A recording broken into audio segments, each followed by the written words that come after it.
Chapitre 5, la santé. Et avant de commencer et de voir ce que je vais aborder dans ce chapitre, c'est bien sûr mon parcours de santé, mes différents problèmes, quand, comment, et ce qui va intéresser. Et va m'intéresser, c'est toujours les dossiers, la récupération des dossiers.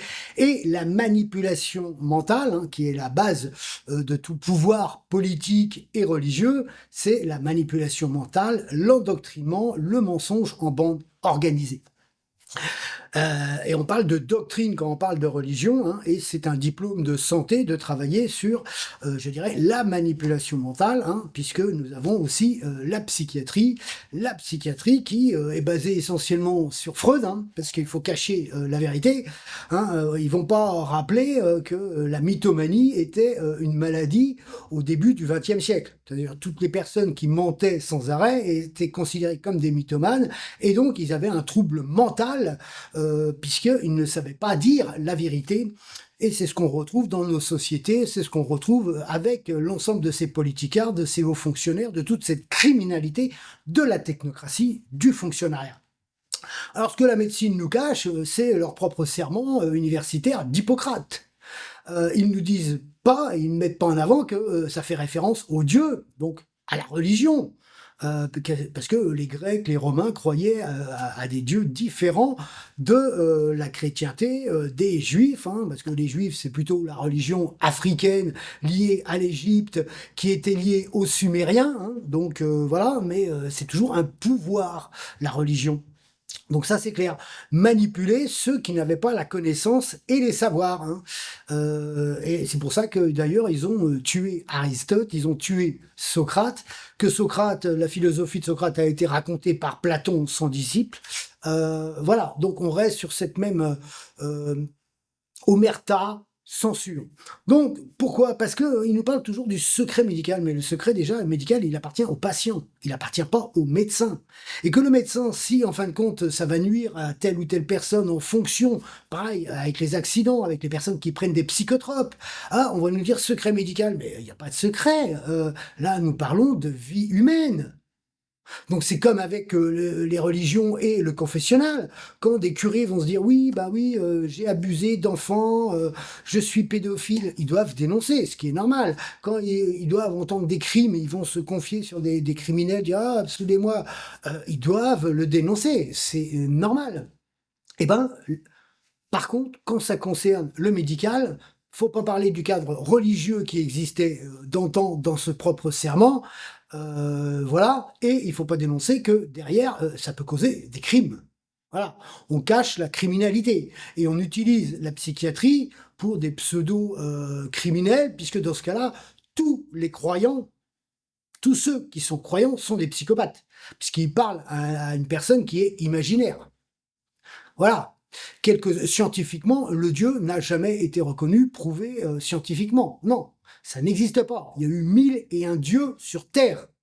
Donc il n'y en a aucun qui existe. Ce sont les mythologies, ce sont nos traditions, et moi je suis attaché plutôt aux traditions et à l'art hein, qui en a découlé, mais ça s'arrête là.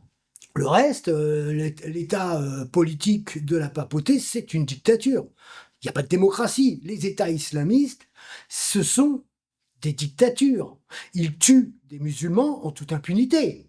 Vous voyez, quand il y a des révoltes de citoyens, ce sont des musulmans.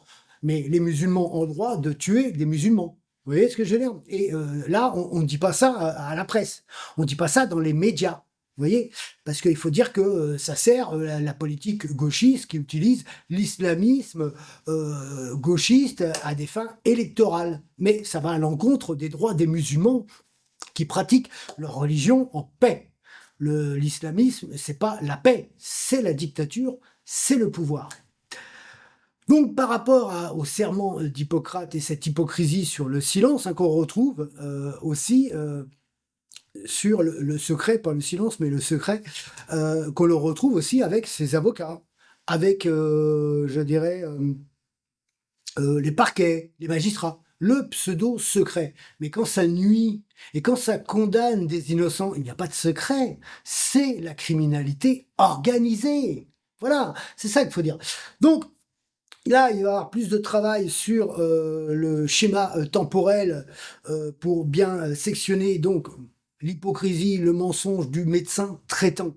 Ce qui n'existe pas, ce qu'on va voir, je dirais, et ce qu'on voit seulement quand on récupère nos dossiers, le contenu de nos dossiers, l'hypocrisie de ces mêmes docteurs et qui sont associés souvent aux politiques.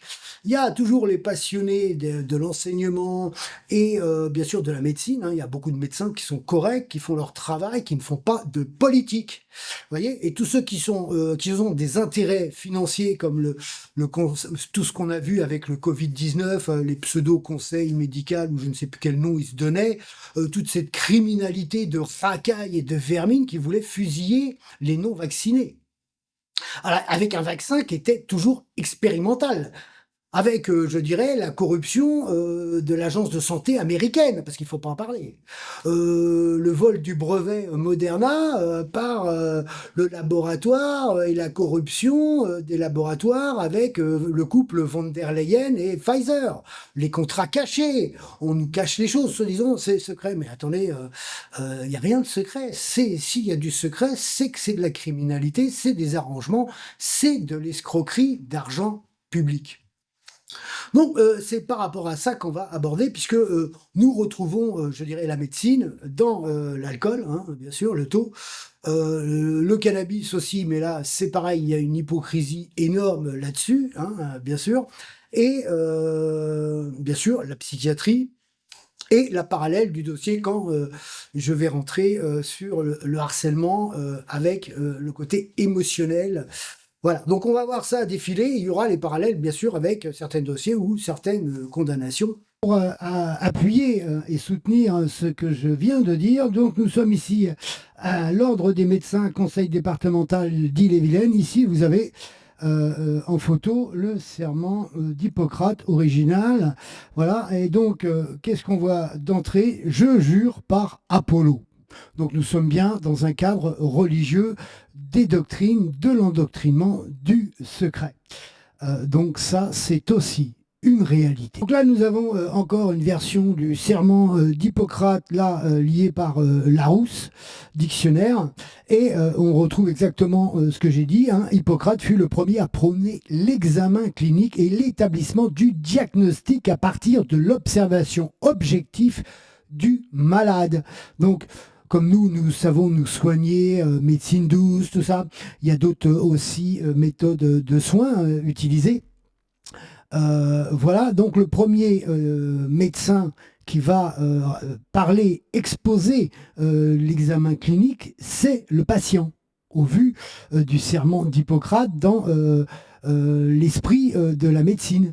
Voilà. Et ce que n'aiment pas les médecins, parce qu'ils ont fait 10 ans d'études pour être des spécialistes ordonnanciers, parce qu'eux, ils connaissent les maladies, les pathologies, tout ça.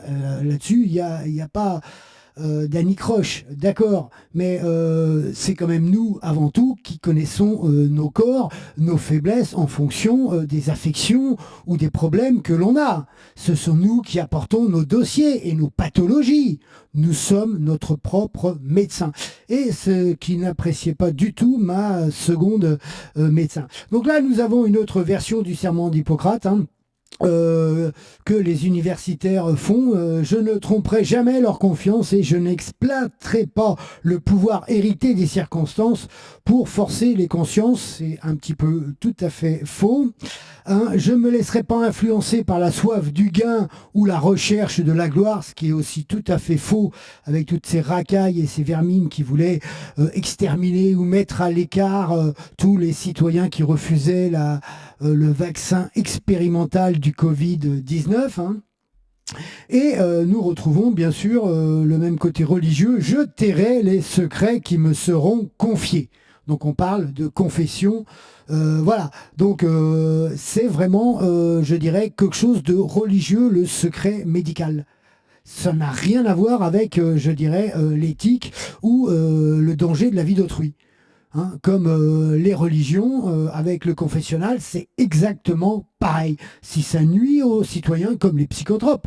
Là, il n'y a jamais d'études de personnes qui conduisent et qui créent des accidents sous psychotropes. parce que c'est légalisé, il ne faut pas en parler. Tout le conseil des médecins qu'on voyait concernant le Covid, qui avait des comment ça s'appelle, des parallèles financières qui étaient subventionnés par des laboratoires, et ben là encore, il faut le cacher, il ne faut pas parler de ces racailles, de ces ordures, de ces enflures. Voilà. Hein, et ils touchent combien ces gens-là? On ne parle pas de leur salaire non plus. Hein. Souvent payés par les pigeons français, hein, les esclaves, hein, parce que toutes ces religions reconnaissent l'esclavage. Les chrétiens, les cathos, l'esclavagisme, c'est dans la Bible. Hein. Et nous avons encore la déclaration de Genève, également intitulée le serment du médecin. Vous voyez, vous avez le serment d'Hippocrate, vous avez le serment du médecin, et vous avez aussi un code de déontologie médicale. Donc vous voyez, il y a beaucoup de choses qui doivent respecter et qui ne sont pas du tout respectées non plus. Ma profession avec conscience et dignité dans le respect des bonnes pratiques médicales. Excusez-moi, les mecs qui font de la politique, il n'y a pas de bonne conscience et dignité quand ils vont mentir en public, en bande organisée, pour leur petite carrière de merde de ministre. Ça, c'est aussi la vérité. Alors, nouvelle évolution du schéma temporel dans sa configuration globale, on peut le voir. Donc le chapitre 5 se trouve là, on y va, on agrandit. Alors un petit clin d'œil toujours à la Bretagne nantaise de Fougères en 1976. Donc cette fois-ci, on a vu le pastel de mon père, mais avec le montage vidéo, c'est pas terrible. Ici, donc, on nous voit, moi et ma petite sœur, enfin, Soisic, je dirais, en tenue de Breton, hein, originaire, voilà. Un petit clin d'œil à l'hypocrisie des Bretons et de la dictature de vouloir nous faire parler tous bretons, hein, à Molac, hein, qui nous parle d'histoire, mais toujours dans l'hypocrisie politique. Hein. D'abord, c'était un socialiste, il faut se dire, parce qu'il est toujours avec son folklore de son pseudo-costume de breton. Il nous parle des pauvres Bretons du début du XXe siècle, ok, en nous cachant que la Bretagne, elle est française depuis 5 siècles. Il ne nous parle pas non plus de la Bretagne historique avec Nantes. Hein. Non, non. Ce qui l'intéresse, c'est la petite dictature rennaise et bretonne des divers gauches socialistes avec les pseudo-indépendantistes. Hein. Voilà, pour le monopole et pour toujours de l'argent, des subventions pour les postes d'eux et de leur famille uniquement. On parle d'enseignement pour des bilingues. Donc faire des chaînes de bretons par des bretons qui parlent breton, où les bretons français n'ont pas leur place. Vous voyez, vous êtes toujours dans ces minorités qui discriminent un plus grand nombre, où nous n'aurions pas le droit de nous dire breton, alors que la Bretagne à 4 départements, c'est toujours la Bretagne de Vichy, qui a été soutenue et défendue par le chantage Le Drian, quand Hollande criminel a redécoupé les régions et n'a pas voulu réunifier la Bretagne historique. Donc un petit clin d'œil à tous ceux qui soutiennent la Bretagne historique. Donc le chapitre 5 ça va concerner la santé, mon parcours, mes généralistes, les les médecins traitants, hein. Et on peut dire que c'est juste un mot, un vocabulaire, mais trompeur, puisqu'on ne retrouve pas réellement le suivi dans les dossiers médicaux quand nous quittons ces professionnels. Donc sur ma trajectoire, voilà, j'ai donc le généraliste Mayo jusqu'en 2006. Après, j'ai une médecin qui s'appelait Idlas de 2006 à 2012 que j'ai vite quitté parce que elle, c'était du totalitarisme et j'ai oublié que son mari, pareil, utilise son statut pour être politicien et est devenu maire de la ville de Bossé, je crois. Voilà, le professionnel qui était vraiment intègre, correct, où j'ai pas eu de problème, c'était le généraliste Monsieur G. Zobzag de 2012 à 2022, qui est parti en retraite. Hein. Et celle qui m'a dépanné dernièrement, c'est Catherine Allard, qui part en retraite aussi. Donc je me retrouve sans médecin généraliste. Et donc c'est à cette vue qu'on comprend que le dossier médical, nous sommes nos propres médecins avant tout. Et c'est l'esprit, je dirais, de la déontologie, hein, du serment d'Hippocrate. Hein, le premier diagnostic clinique, qui c'est qui l'établit? c'est bien le patient. Parce que si on ne dit pas où on a mal, comment on a mal, le médecin ne va pas pouvoir adapter son ordonnance. Parce qu'un médecin, c'est un spécialiste ordonnancier avant tout. Donc on va commencer avec le généraliste Maéo, voir les dossiers, voir un petit peu cette hypocrisie du médecin traitant, qui devient comptable maintenant, puisque les médecins, on ne peut plus, s'il a 100 patients, il ne peut pas prendre 101 patients, parce que voilà, c'est des quotas aussi. Nous sommes sur des quotas. Vous voyez, les entreprises, ils revendent leur fonds de commerce avec un potentiel de clients. Et l'hypocrisie politique, parce qu'ils ont tout fait pour qu'il y ait de moins en moins de médecins, parce qu'un médecin, c'est comme un enseignant, ça a une notoriété locale, et donc si ça a une notoriété locale, c'est potentiellement de l'électorat politique. Le généraliste Maillot, donc là on voit l'espace-temps général, mais là on va empiéter, on va le voir pourquoi après. Donc on va agrandir cet espace-temps, voilà, hop, et on va voilà suivre. Donc l'hosto militaire opéré épaule gauche, on le verra pas. L'accident sur un parking du Carrefour qui s'appelait Rond-Point en 88, on ne le verra pas. Donc là, c'est important, c'est par rapport au squelette, le cou du lapin, donc les muscles et les cervicales. Là, endormi au volant, tonneau, voilà, on ne le verra pas non plus. Ici, l'hosto militaire, l'amibiase, là, on va le voir puisqu'il y a un suivi, prise en charge, tout ça, puisque on ne peut pas attraper cette maladie, enfin cet animal, l'amibe, au niveau français, c'est une maladie africaine, surtout on contracte tout ça en Afrique.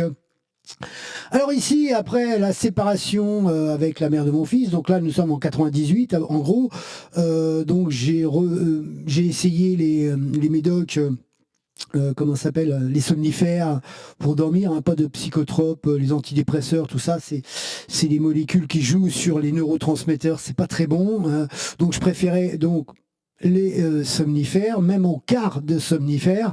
J'ai failli m'endormir au volant quand j'allais au boulot le matin, donc j'ai stoppé, j'ai arrêté et je lui ai dit je vais fumer plutôt de l'herbe, du cannabis, et je lui ai demandé une attestation. Donc il n'a pas voulu me la faire. Mais donc là aussi, on n'en trouve aucune trace dans mon dossier médical. L'accident léger du travail ici, où je me coupe les doigts avec une scie circulaire dans la menuiserie, puisque là on arrive au niveau du CAT de Pomain, donc la médecine du travail, on va trouver trace. Bien sûr. Par contre, le harcèlement moral, l'éducateur technique spécialisé, on n'en trouvera pas trace. Parce que tous les arrêts de travail, on les voit pas. On les a pas ici. À cette époque, vous n'avez aucune traçabilité du tout. Il n'y a aucune note du médecin traitant.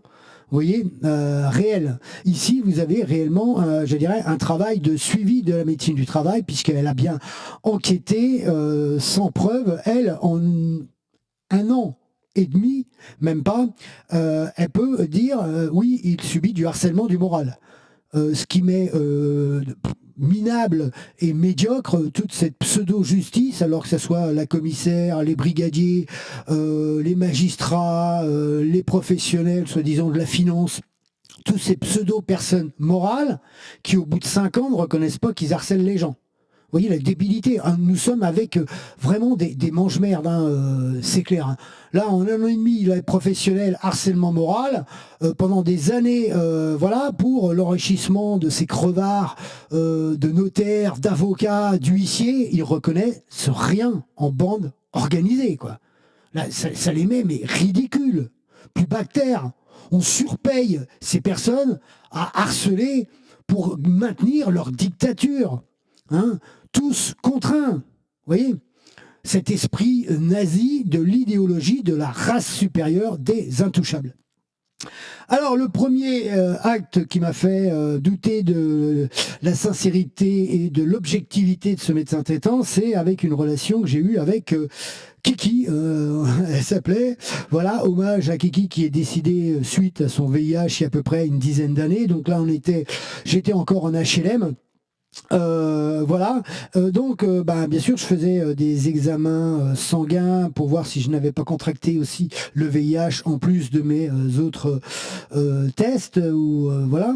Et il avait un discours, comme quoi, c'était pas une solution. Il fallait mieux rompre la relation que d'avoir une relation avec une personne qui avait le VIH. Voilà, donc pas très clair au vu de la déontologie, hein, ça c'est clair. Et le problème qui est arrivé de mes cervicales, donc à un moment j'ai eu de grosses migraines, j'étais photophobique. Voilà, et je lui ai demandé de passer un scanner au niveau des cervicales. Donc là, au niveau des cervicales, donc il y a les accidents de voiture, il y a la vie, il y a les pratiques sportives, le travail avec le travail militaire. Donc quand on fait des parcours solo, parcours du combattant, parcours de groupe, donc on fait des examens où on peut tomber de très haut, hein, parcours de groupe, hein, quand vous êtes en haut de la pyramide d'hommes, vous pouvez, et comme j'étais le plus léger, le plus souple, le plus agile, quand la pyramide s'effondre, celui qui est en haut, il se casse la gueule de 4 à 5 mètres. Voilà, donc ça, plus ça, plus ça, bon, ça crée un problème au niveau du squelette. Et voilà, donc il m'avait donné un traitement, c'était du Rivotril, hein, maintenant que on peut plus avoir par les médecins généralistes, ils ont mis ça chez les neurologues. Voilà, et ça apaisait un petit peu, mais il fallait que je m'endorme dans le noir, hein, je ne supportais plus la lumière, voilà. Et aussitôt qu'on a fait le scanner, donc 2 ans après, c'est là que bon, il y avait réellement un gros problème. J'ai arrêté bien sûr le judo qui était néfaste, hein, parce que quand on prend le kumikata, on secoue l'adversaire comme un prunier, et donc c'est les cervicales qui prennent. Quand on fait des chutes, des randonnées, on fait beaucoup de chutes, donc c'est très très mauvais pour les disques et quand ils sont abîmés, hein, pour le squelette en général. Et on va retrouver, donc j'ai quitté en 2006 pour pas mieux, hein, ça c'est clair, on verra après. Et on va retrouver ce même médecin avec l'alcool au volant, où je me suis fait avoir une fois, je dirais, enfin, avoir une fois, je ne bois pas d'alcool en vérité, très peu, mais en festif, danser, j'adore. J'expliquerai pourquoi aussi plus tard. Donc j'ai eu un mois de retrait, et donc là, ce qui est intéressant de savoir, c'est que réellement, il y a une condamnation sur le bulletin 1. Donc ça, c'est un délit, ok, j'ai dépassé la dose, c'est une erreur mathématique de ma part, on le verra. Par contre, j'ai roulé 1 an sans permis, qu'avec le document non officiel de la visite médicale et du permis provisoire à cause de la visite médicale. Donc là, ils étaient 2, donc il y avait le docteur Maillot et un autre généraliste, je crois que c'était Chevalier. Et comme j'avais mes permis poids lourds, si je fais une visite médicale et qu'ils revalident mon permis, ça me fait gagner 25 euros. Enfin, c'est pas moi qui ai demandé à les gagner, hein, c'est pas moi qui ai demandé à faire la visite médicale, hein, c'est dans le cadre juridique pour reprendre son permis de conduire. Et étant donné que la prise de sang démontrait que j'avais des gammas très très faibles, hein, très bas, hein, j'étais qu'à 19, alors 19 c'est très très bas, hein, c'est comme si vous buviez pas d'alcool, et je ne bois pas d'alcool, hein, puisque je donne mon sang, donc quand vous donnez votre sang, vous ne devez pas être ni alcoolique, ni drogué par des psychotropes ou des drogues dites illégales. Donc voilà. Ils m'ont fait toute une pantomime pour 25 euros, parce que la visite du permis du poids lourd, c'est 50 euros. Une visite médicale, c'est 25 euros. Donc son collègue me sort du truc parce que je refusais de payer la seconde visite médicale. Vous voyez la bassesse de ces gens-là. Donc là, on ne peut pas parler de leur serment d'Hippocrate. Ils se sont aussi parjurés par rapport au serment, à la déontologie médicale, pour et seulement 25 euros. Alors qu'ils nous disent combien ils font ces généralistes par an, qui nous donnent leur mensualité, le relevé d'impôt là, pour savoir combien ils touchent par an ces personnes-là. Parce que là, il n'y a plus de déontologie pour 25 euros. Hein, vous voyez, ils iraient soigner, se disant gratuitement, et ils ne soignent pas gratuitement, hein, comment ça s'appelle, les migrants, la clandestinité. C'est parce qu'ils sont aussi payés par l'aide médicale gratuite. Voilà, ils ne le feraient pas gratuitement, hein, ces gens-là. Hein. Donc, ils ont un double discours. On passe sur les dossiers. Le dossier médical avec le généraliste Mao, ça commence avec l'hôpital militaire Ambroise Paré à Rennes concernant mon amibiase, hein, une maladie qui s'est déclarée, qui a incubé dans mon organisme pendant à peu près 8, 9 à 10 mois, hein, puisque je suis sorti le 3-3-90 et là nous sommes le 25 octobre 90. Animal unicellulaire, hein, l'amibe, et ça met des temps à incuber, à se multiplier, à attaquer les tissus pour qu'après on commence à avoir les symptômes. Hein. C'est comme le palu, ça peut se déclencher 4 ans, 5 ans après. Ça peut mettre beaucoup d'années à se déclencher ces maladies tropicales ou africaines. Donc voilà, donc là c'est encore la suite de communication, donc ça a bien été relevé, traité et reconnu par les services militaires, hein, puisque ça ne s'attrape pas en France. Donc là un autre accident de travail, voilà, une malle cage thoracique. Donc en 91 j'étais toujours encore à l'abattoir Société Vitraine d'Abattage. Voilà, donc là toujours encore un accident de travail, la scie circulaire, donc là encore des documents. Donc là, vous voyez, vous avez aussi quand même un petit suivi de communication entre les interventions des hôpitaux avec le médecin généraliste. Donc là, on le voit encore, donc ça c'est toujours lié, pareil, à la scie circulaire au CAT à Pomain. Voilà, là aussi c'est la suite encore, voilà. Donc là, on est en novembre 99, c'est toujours pareil, l'intervention sur les plaies. Donc voilà, beaucoup de documents. Et là, on va commencer à le problème des cervicales, des grosses migraines. Donc 2002, voilà, on fait une radio. Ça va pas plus loin que ça. Ils supposent qu'il y a quelque chose, mais ils ne le voient pas carrément avec l'imagerie normale. Donc je suis obligé d'atteindre et voilà, là on a l'examen scanner en 2005, donc vous voyez, plus de 2 ans après, et donc là il apparaît bien une grosse procession cérébrale entre les cervicales C4, C5, C5, C6. Donc voilà, d'où mes grosses migraines, la photophobie, tout ça c'était lié à mes pratiques sportives, hein, puisqu'il fallait que j'arrête tout de suite le judo pour qu'il n'y ait plus ces migraines qui surviennent à cause de la pratique. Voilà. Alors là, d'autres documents un petit peu lunaires. Voilà. Donc là, un professeur. Pareil 2005, donc ça concerne en même temps je veux dire, un compte-rendu carrément lunaire, hein, parce que je ne comprends pas, et ils peuvent écrire n'importe quoi. Alors ils parlent, il existait une relation photophobique avec des nausées, problème rachidien, le patient ne souhaitait pas prendre de traitement vis-à-vis de sa migraine, il marque n'importe quoi le mec. Je veux dire, on dirait que lui, carrément, il est sous psychotrope, quoi.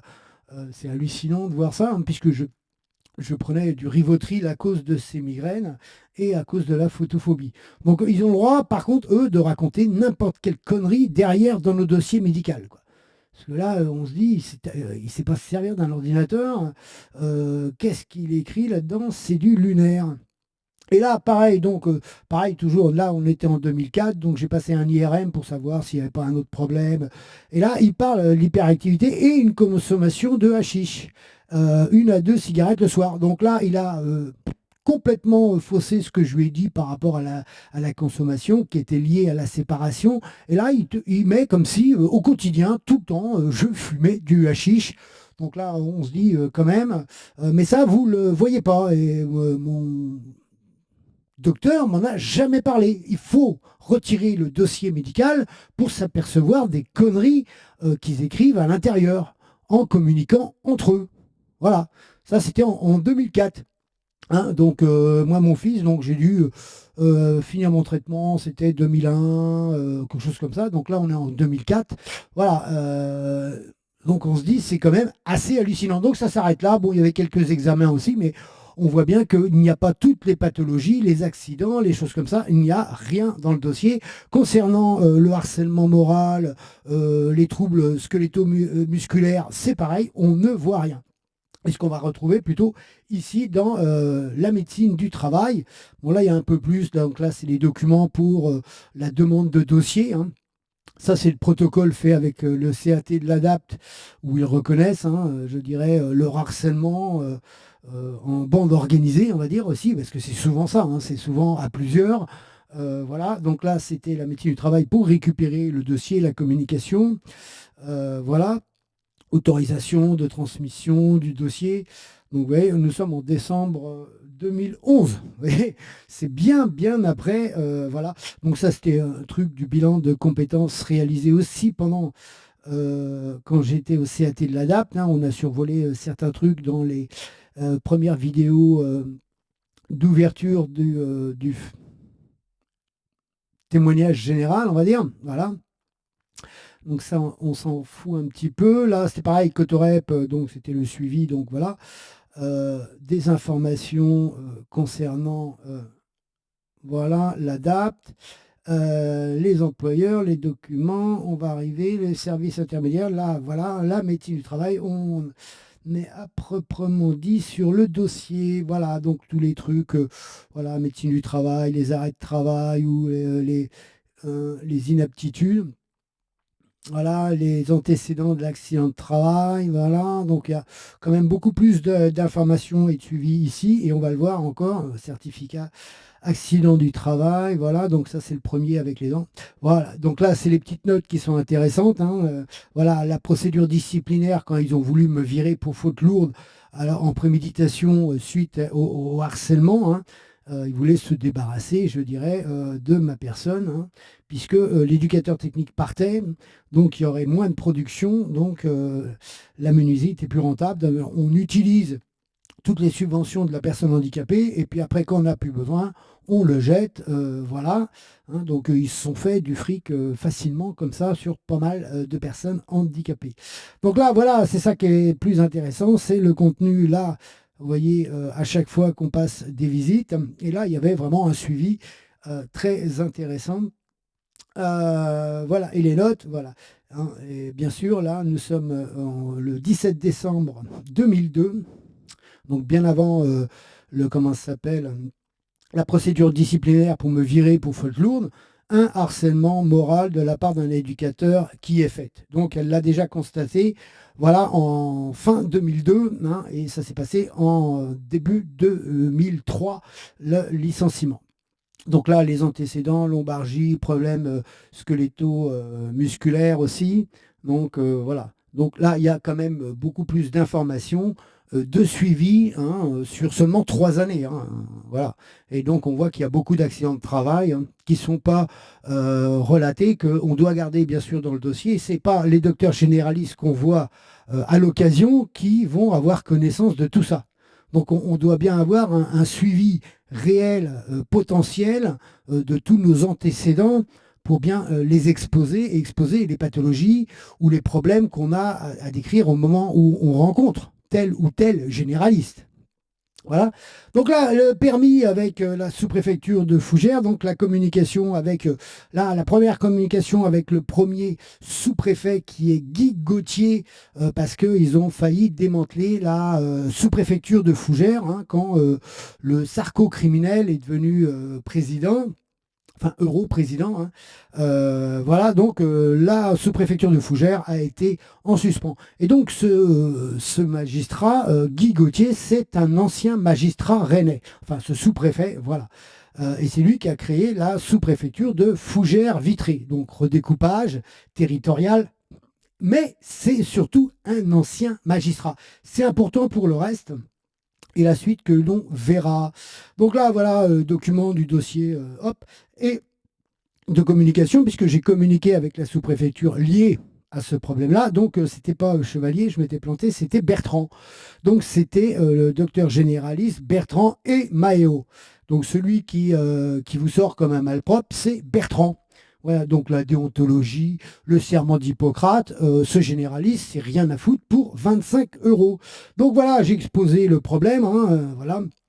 Donc j'étais bien pris conduite de véhicule sous l'emprise d'un état alcoolique. On est d'accord. Ça se passe, voilà, ça c'est encore des documents écrits, voilà.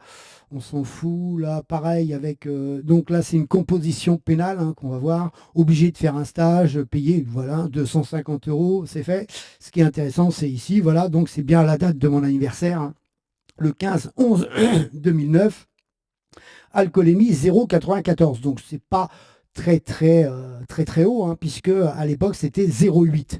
Donc c'est 0,14. Donc je serais resté 1 heure de plus, c'était bon.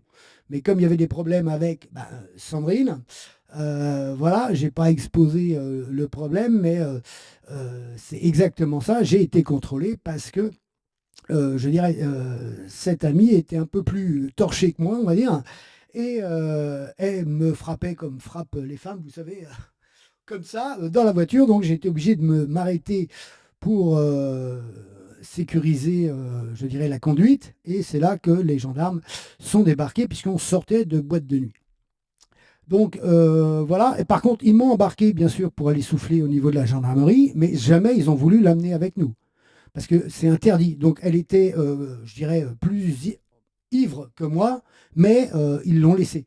Et donc, avec son alcoolémie, donc, au lieu d'attendre dans la voiture, elle est partie comme ça, on stop, elle a débarqué, elle s'est fait embarquer sur Rennes, elle a fini au commissariat sur Rennes, et c'est un des flics sympathiques qui l'a ramenée chez elle. Donc, vous voyez, vous vous dites quand même, ici, il pourrait prendre des mesures quand ça se passe comme ça, hein, de dire, bon ben voilà, on accompagne Monsieur Prudhomme, on ne va pas laisser une personne qui est seule comme ça, sous état alcoolique, errer toute seule dans la nuit, une femme en plus. Vous voyez. Mais là, les deux gendarmes trouvaient ça, enfin il y en avait un surtout qui trouvait ça normal, l'autre il disait ouais, que c'était pas un petit peu, c'était déplacé quand même, hein, puisque voilà. Bon, enfin bref, 0,94, c'est pas énorme. C'est un jour voilà, où je fêtais mon anniversaire. On serait resté 1 heure de plus si elle avait eu l'alcool festif et pas agressif, on va dire. Voilà, donc c'est un mauvais calcul, hein, puisqu'on sait que l'organisme élimine 0,1 par heure. Donc si vous dansez, si vous faites une dynamique sportive en même temps, il y a peut-être sûrement un petit peu plus qui peut s'éliminer. Là aussi, il n'y a pas d'étude qui va rechercher cette réalité, hein, parce que ça ne sert pas les propagandes politiques contre l'alcoolémie, hein, sachant que moi j'ai connu la période où c'était 1,2 g. Donc de 1,2 g, ils sont descendus à 0,8 g, de 0,8 ils sont descendus à 0,5 g. Bon, de toute façon, moi je ne bois très peu d'alcool ou seulement quand je vais danser, voilà. Pour l'éthanol, et en dansant, vous êtes dans une certaine ivresse qui est assez sympathique quand vous aimez danser, quand vous aimez le son, quand vous aimez les ondes. Voilà. Alors, par contre, ce qu'on regarde, vous voyez, ça, c'est la visite médicale. Race, il n'y a rien. Je prenais du cardégique, je fume 10 cigarios. Voilà. Et surtout, mes gammas sont faibles. Vous voyez, 20, c'est très faible. Donc, ça prouve que je ne suis pas alcoolique parce qu'elle doit être entre 12 à 73. Voilà. Donc, on est vraiment à quelque chose de très faible. Donc, voilà, la prise de tête parce qu'ils voulaient que je passe 2 visites. Voilà. Et donc, j'en ai passé qu'une. Et donc, j'ai fait un recours. Et pareil, ils m'ont envoyé donc voir un autre généraliste à Rennes. Mais il aurait fallu que je le paye. Et quand j'ai refusé de le payer, ce même généraliste est rentré, pareil, dans l'agressivité, comme Bertrand, et me vire comme un malpropre de son cabinet. Donc vous voyez, ces généralistes qui nous prônent ceci, cela, beaucoup il y a de mange-merde, hein, et on va les retrouver surtout ceux-là en politique, hein, parce que c'est seulement 25 € qu'ils emmerdent. Vous avez fait 1 heure de route pour venir voir ce généraliste. Vous avez poireauté entre une demi-heure et 3/4 d'heure dans leur salle d'attente, hein, parce que vous faire poireauter, ça les gêne pas. Hein. Et en plus, ils se foutent de votre gueule, parce que ils se foutaient de ma gueule, parce que ça le faisait rigoler que je viens le voir et que je paye à lui, alors que j'ai refusé de payer à l'autre. Parce qu'il pensait que j'allais payer, quoi. Et quand j'ai dit, non, je ne suis pas là pour payer, je fais un recours par rapport à ça, je ne vois pas pourquoi je vais payer. Ouais. Là, ils n'ont plus du tout le même discours. Hein. Donc là, c'est pareil, dans la médecine, il y a beaucoup de généralistes, c'est des crevards. Il y en a beaucoup qui sont professionnels, qui sont consciencieux, et bien sûr, bon nombre le savent. Hein. Voilà, et vous ne les retrouvez pas en politique, hein, comme ceux qui sont dans l'enseignement, ceux qui sont des passionnés par leur métier, ils n'ont pas besoin de rentrer en politique. Ceux qui font de la politique, hein, c'est, je dirais, généralement les moins bons, et ceux qui se sont parjurés par rapport à leur propre serment par rapport à leur propre déontologie. Alors, et là, on le voit très bien. Donc là, c'est mon casier judiciaire. Alors, il date de 2015. Donc bon, j'ai caché le reste pour l'instant parce que c'est pas le sujet actuellement, mais on voit bien que ici, sur le bulletin numéro 1, voilà, il y a bien la condamnation pénale. Donc là, on parle d'une condamnation pénale, conduite de véhicule sous l'emprise d'un état alcoolique. C'est clair, là, j'ai pas été fiché. On ne m'a pas fiché. Et on parle bien du bulletin numéro 1. Donc là, il y a une inscription sur le casier judiciaire des citoyens. Et là, on ne vous fiche pas. Vous voyez? Donc le fichage, c'est comme ça les arrange. Parce que là aussi, hein, c'est un délit. J'en ai conscience. Mais là, on ne va pas vous ficher. Vous voyez? Parce que vous ne rentrez pas dans le jeu pervers d'une simple infraction ou d'un simple délit avec le jeu pervers des manipulations des enquêteurs ou des commissaires pour les statistiques des blancs français qu'ils doivent condamner face à leur criminalité pour satisfaire la criminalité ministérielle. Classique, basique, hein, du tous contre un. Voilà. Donc là, on voit bien, c'est bien marqué. Là, c'est carrément vrai. Hein. Et on va voir, le terrorisme va se passer ici quand nous verrons les procédures pénales. C'est plus de la médiocrité. Hein. Nous sommes avec une justice pénale criminelle. Un intérieur juridique criminel pour leurs statistiques, pour leur promotion, pour les quotas. Ça, c'est clair et net. Par contre, chez les policiers, vous trouvez beaucoup de policiers intègres, et toujours sur les premières lignes, ça c'est clair. Par contre, chez les magistrats, les greffières, les trucs comme ça, là, ça se compte sur les doigts de la main.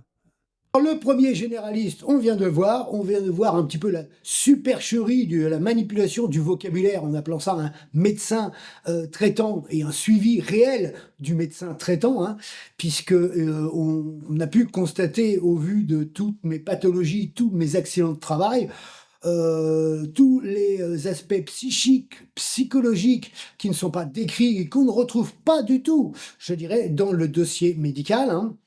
Ce qu'on nous cache, les communications cachées où là vous rentrez sur du lunaire et encore on n'a pas tout vu, hein, là c'était que le premier, sur ce professeur qui raconte n'importe quelle connerie, l'autre qui nous invente une consommation de hachis presque illimitée. Alors voilà, quand vous regardez ça, quand vous récupérez votre dossier, vous lisez ça, je dis putain les mecs, c'est vraiment des enfoirés, quoi, hein. Et votre médecin n'en parle pas, hein. Donc il n'y a pas réellement de suivi, hein, ça c'est clair. Donc au niveau des cervicales, les accidents de voiture, tout ça. Et on va voir, avant d'aller sur la deuxième généraliste, on va, sous le chapitre 2, le sous-chapitre 2, aborder bien sûr tous les symptômes, toutes les réactions du harcèlement émotionnel, de la séparation qu'ils appellent la dépression. Donc, ce qui nous appelle, voilà, un terme générique, dépression, ceci, cela, parce qu'ils inventent des maladies pour vendre des molécules. Les molécules, c'est juste, je veux dire, des neurotransmetteurs, ils vont bloquer des neurotransmetteurs au niveau des synapses, donc ce qui va bloquer tout un fonctionnement du cerveau. Ou vous assommez avec certains cachets qu'on verra avec la psychiatre concernant mon fils. Là, vous êtes complètement shooté, vous allez prendre du poids, vous allez bouffer, dormir. Et comme il n'y a pas de perte d'énergie, d'exercice, de bouger, tout ça, donc là, vous prenez tout en poids, hein, voilà. Donc, on va voir ça d'abord sur le sous-chapitre 2, avant d'aborder la pire de mes généralistes, hein, cette docteuresse Illas, parce que là encore, l'éthique, la déontologie, elles s'en foutaient totalement. Et bien sûr, par rapport au harcèlement dans la deuxième procédure pénale, puisqu'il y aura cette jonction-là, je vais retrouver moi, personnellement, les mêmes symptômes qu'au niveau de la séparation, puisque là, on va parler d'un facteur émotionnel qui amplifie, je dirais, l'acte pour des personnes qui vont attenter à leur vie dans ces manipulations, où là, vous arrivez au dernier degré du harcèlement psychique. Voilà. Là, dans le harcèlement au travail, bon, aussitôt que vous quittez l'emploi, le harcèlement s'arrête. Vous voyez, il n'y a plus de... c'est terminé, il n'y a plus de lien. Voilà. Par contre, quand vous subissez un harcèlement émotionnel avec le pouvoir administratif policier, judiciaire, là, ça amplifie totalement, je dirais, la déstabilisation psychique, donc cérébrale. On voit ça.